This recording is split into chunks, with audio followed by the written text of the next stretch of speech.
Kiai Haji Abdul Ghani Nurfai adalah salah seorang alumnus Pondok Pesantren Darul Ulum Rejoso Peturongan Jombang.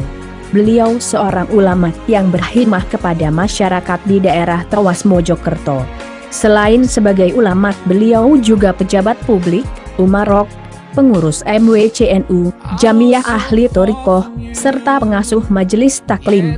Allah Subhanahu wa Ta'ala menganugerahi beberapa kelebihan kepada beliau, di antaranya adalah istiqomah di jalan Allah Subhanahu wa Ta'ala. Sebagai anggota dari Jamiah Ahli Thoriqoh, beliau selalu istiqomah dalam menjalankan 4 macam thoriqoh, yaitu Thoriqoh Qadiriyah, Naqsyabandiyah, Ahli Mulazamatil Quran, dan Talim wa Ta'alum. Menjalankan 4 thoriqoh dengan istiqomah dan ditambah lagi dengan menjalankan tugas pemerintahan bukanlah hal yang mudah. Oleh karena itu beliau sering berdoa yang maknanya kurang lebih, ya Allah berikanlah kami anugerah berupa istiqomah dan dapat mengunjungi Makkah dan Madinah serta selamat dan afiat, dan jika mati maka berikanlah kami husnul khotimah.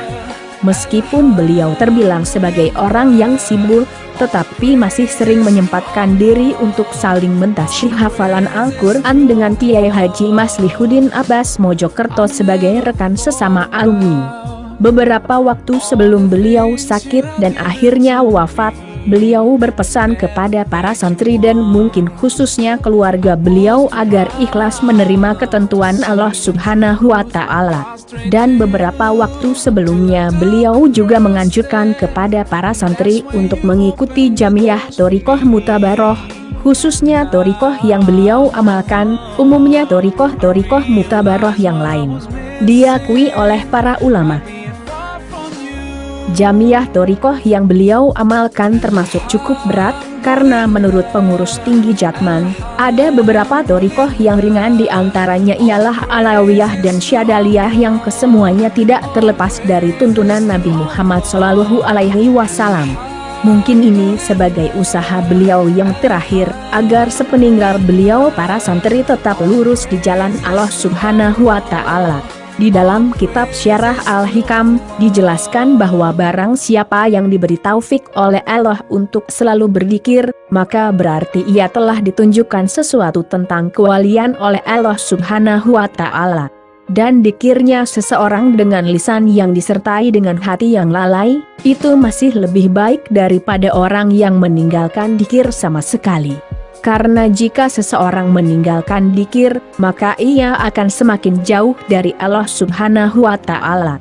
Beliau pernah menyampaikan sebuah hadis yang diriwayatkan oleh Al-Bazzar yang berbunyi, 7 perkara yang akan selalu mengalir pahalanya bagi seorang hamba, meskipun ia telah berada di dalam kuburnya, yaitu seseorang yang telah mengajarkan ilmu, atau orang yang telah menggali sungai, atau orang yang telah menggali sumur, atau orang yang telah menanam pohon kurma, atau orang yang telah membangun masjid, atau orang yang telah mewariskan mushaf Quran, atau orang yang meninggalkan anak yang senantiasa memintakan ampunan untuknya setelah orang tersebut meninggal.